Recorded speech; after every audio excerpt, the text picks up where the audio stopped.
ও টোনা দাদা, টোনা দাদা, আমার বাজারের লিস্টটা নাও তো বাপু। এখানে যা লেখা আছে তা তাড়াতাড়ি আমার ব্যাগে ভরে দাও। গিন্নি আবার আমার বাজারের জন্য অপেক্ষা করে আছে। দাও দাও, বাজার দাও। কবুতরের এই কথা শুনে টোনা লিস্ট অনুযায়ী বাজারের ব্যাগে সব জিনিসপত্র দিতে থাকে আর বলতে থাকে, এই তো কবুতর ভাই, তোমার লিস্ট অনুযায়ী আমি সব দিচ্ছি। আরো কিছু লাগলে বলতে পারো। নিত্যদিনের পণ্য সব আমার কাছেই আছে, বুঝেছো? যখন যা লাগবে তুমি এসে নিয়ে যেও, কেমন? না টোনা দাদা, আমার আর কিচ্ছু লাগবে না। আর লাগলেও তো তোমার কাছে এসেই সব জিনিস নিব। এ কথা বলে কবুতর তার বাজারের ব্যাগ নিয়ে টোনাকে টাকা দিয়ে সেখান থেকে চলে যায়। এদিকে যজ্ঞ কাক তার দোকান থেকে কবুতরকে ডেকে বলে, ও কবুতর দাদা, শুধু কি টোনার দোকানের জিনিস নিলেই হবে? হ্যাঁ, আমাদের দোকানেও একটু এসো।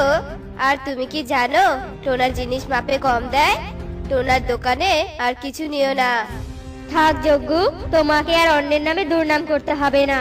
বনের সবাই জানে তুমি কতটা মাপে ঠিক দাও জিনিস। অন্যের নামে কুটনামি করে বেড়াও বলেই তো তোমার দোকানে কেউ আসে না। নিজের চরকায় আগে তেল দাও, বুঝেছো? কবুতরের এমন অপমানজনক কথা শুনে যজ্ঞ কাক মনে মনে ভীষণ রেগে যায় আর বলে, আমাকে অপমান? এই যজ্ঞকে কি না অপমান? ওই টোনার দোষ, সব সব টোনার দোষ। টোনা যদি মুদির দোকান না দিত তবে তো আমার দোকানে সবাই খরচ নিত। ওই টোনার সৎ ব্যবসার জন্য আমার অসৎ ব্যবসাটা টিকছে না। ওই টোনা ব্যাটার কিছু একটা করতেই হবে আমাকে। কি করি কি করি, পেয়েছি। যাই যাই, এক্ষুনি বাড়িতে যাই।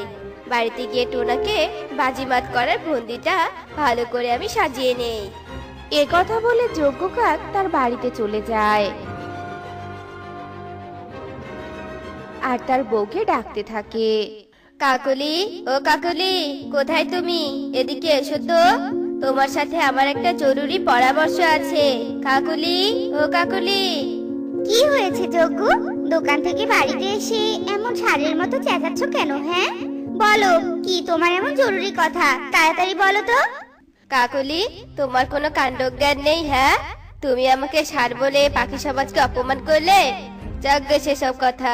শোনো, তোমার গহনার বাক্সটা আমাকে এনে দাও তো তাড়াতাড়ি। আজ তোমার গহনার বাক্স দিয়েই টোনাকে এই বন ছাড়া করবো আমি। খুব বার বেড়েছে ওই বেটা টোনা। এসব কি বলছো কি তুমি? আমি তো তোমার কোনো কথাই বুঝতে পারছি না। আমাকে বুঝিয়ে বলো তো তুমি কি করতে চাচ্ছ? না, আমি তোমাকে কিচ্ছু বলবো না। তা না হলে তো আমার চালাকি ফাঁস হয়ে যাবে। আর তুমি যে পেট পাতলা, সবাইকে আমার চালাকির কথা তুমি বলে দিবে। দাও দাও, আমাকে তোমার গহনার বাক্স দাও। যজ্ঞ কাকের এ কথা শুনে কাকুলি যজ্ঞ কাককে গহনার বাক্সটা দেয় আর যজ্ঞ কাক গহনার বাক্স নিয়ে টোনার বাড়িতে যায় আর টোনাকে গিয়ে বলে, টোনা, তোর কাছে আমি বড় বিপদে পড়ে এসেছি রে। দেখ না রে, তোর বৌদি কাকুলি কেমন বায়না ধরেছে যে আমাকে নিয়ে তার বাপের বাড়ি বেড়াতে যাবে। কিন্তু আমি তো রাজি হয়ে গেলাম। তবে তোর বৌদি এই গহনার বাক্সটা কোথায় রেখে যাবে সেটাই ভেবে পাচ্ছে না। তাই আমি ভেবেছি কি, তুই তো অনেক সৎ, আর তাই তো সবাই তোকে বিশ্বাস করে। তাই তোর কাছে এই গহনার বাক্সটা রাখতে এসেছি আমি। না করিস না ভাই আমার। যজ্ঞ কাকের এমন কথা শুনে টোনার মনে সন্দেহ হয় আর টোনা মনে মনে বলে, কি ব্যাপার? যজ্ঞ দাদা তো কারো কাছে গহনা গচ্ছিত রাখার পাখি নয়। নিশ্চয়ই কোনো ঘাপলা আছে। আমি যজ্ঞ দাদার কথা শুনে ঠিক বুঝতে পারছি, যজ্ঞ দাদার মুখে এক আর মনে আর এক। যজ্ঞ দাদা নিশ্চয়ই আমাকে বিপদে ফেলার জন্য ফন্দি করছে। যজ্ঞ দাদা, তুমি চলো ডালে ডালে, আর আমি চলি পাতায় পাতায়। আমিও দেখি না তুমি আজ আমার সাথে কি চালাকি করো। টোনা মনে মনে এ কথা ভেবে যজ্ঞ কাকের কথায় যজ্ঞ কাকের গহনার বাক্সটা রাখতে রাজি হয়ে যায় আর যজ্ঞ কাক এ কথা শুনে ভীষণ খুশি হয়ে যায়। টোনাকে গহনার বাক্স দিয়ে যজ্ঞ কাক খুশি মনে বাড়ি ফিরতে থাকে।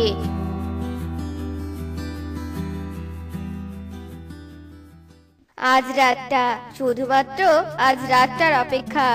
এই কাকের চালাকিতেই বেটা টোনা কালকেই বন ছাড়া হবে। আর বেটা পাগলা টোনা, তুই কি মনে করেছিস? হ্যাঁ, আমি তোকে এমনি এমনি গহনার বাক্স রাখতে দিয়েছি? আজ রাতে আমি টোনার বাড়ি থেকে আমার গহনাগুলো চুরি করব আর সবাইকে বলে বেড়াবো যে আমি টোনাকে গহনার বাক্স রাখতে দিয়েছিলাম, কিন্তু টোনা আমার গহনার বাক্স মেরে দিয়েছে। তারপর দেখবো টোনাকে কে আর সৎ বলে। এভাবে সেই দিনটি কেটে যায়।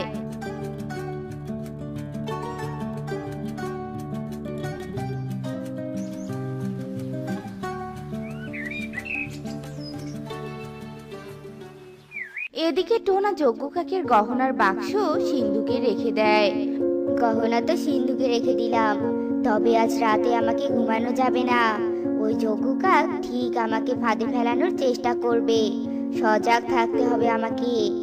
আর অন্যদিকে যজ্ঞ কাক তার বাড়িতে বলতে থাকে, যাই, অনেক রাত তো হয়ে গেল, টোনা নিশ্চয় এখন ঘুমিয়ে পড়েছে। আমার গহনাগুলো চুরি করে আনে গিয়ে তাড়াতাড়ি করতে হবে।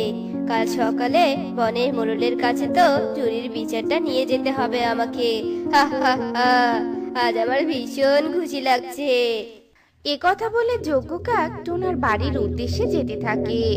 এদিকে টোনাও রাত জেগে থাকে।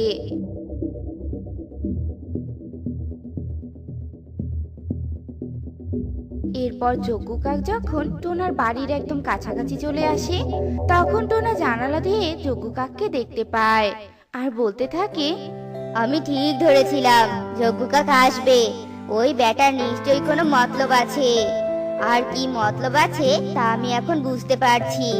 দেখ যজ্ঞ কাক, আমি তোর এবার কি হাল করি। টোনা এ কথা বলতে বলতেই যজ্ঞ কাক টোনার ঘরের দরজার কাছে চলে আসে।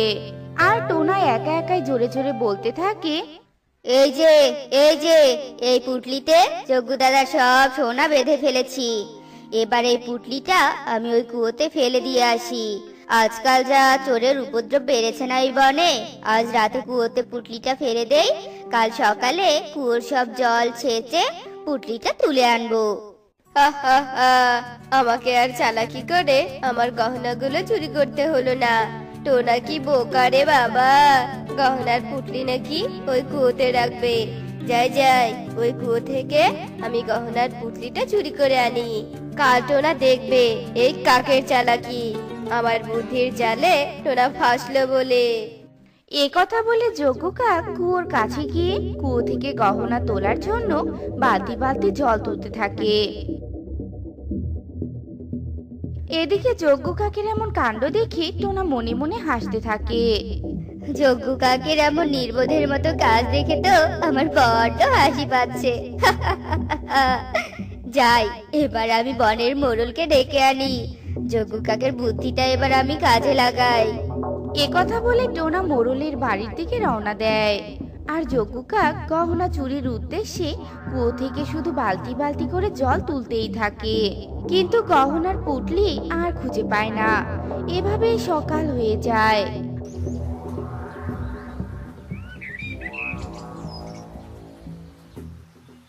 আর এদিকে টোনা মোড়লকে নিয়ে আসে।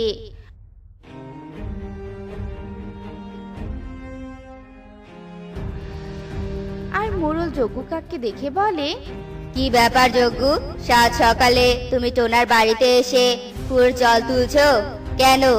আমি কিন্তু সব জানি, টোনা আমাকে সব বলেছে। ইয়ে মানে মোড়ল মশাই, আপনি এখানে কেন? আমি তো এমনি কুয়োর জল তুলছি। আরে এই টোনা, দে দে আমার গহনাগুলো ফেরত দিয়ে দে বলছি। আমি তাড়াতাড়ি এখান থেকে চলে যাব। কি রে, দে। গহনা তো তুমি ফেরতই পাবে, তার আগে মোড়লের কাছে স্বীকার করো তুমি আমাকে বিপদে ফেলার জন্য কি চালাকি করেছিলে। হ্যাঁ রে টোনা, তুই আমার চালাকি ধরে ফেলেছিস। এই টোনা, এই তুই তো দেখছি আমার চালাকির ওপর বাটপারি করে ফেললি রে। মোড়ল মশাই, আমাকে ক্ষমা করে দিন, আমি আর এমন চালাকি করতে যাব না। কি মনে করেছো যজ্ঞ, তুমি একাই চালাক, আর তোমার চালাকি কেউ বুঝবে না? এবারের মতো তোমাকে ক্ষমা করে দিলাম। এর পরের বার এভাবে কাউকে বিপদে ফেলানোর পরিকল্পনা করলে তোমাকে এই গাছের সাথে বেঁধে পেটানো হবে, বুঝতে পেরেছো? যজ্ঞ কাকের এমন চালাকি আর কুবুদ্ধি টোনার কাছে ধরা পড়াতে যজ্ঞ কাক ভীষণ লজ্জা পায় আর মুখ লুকিয়ে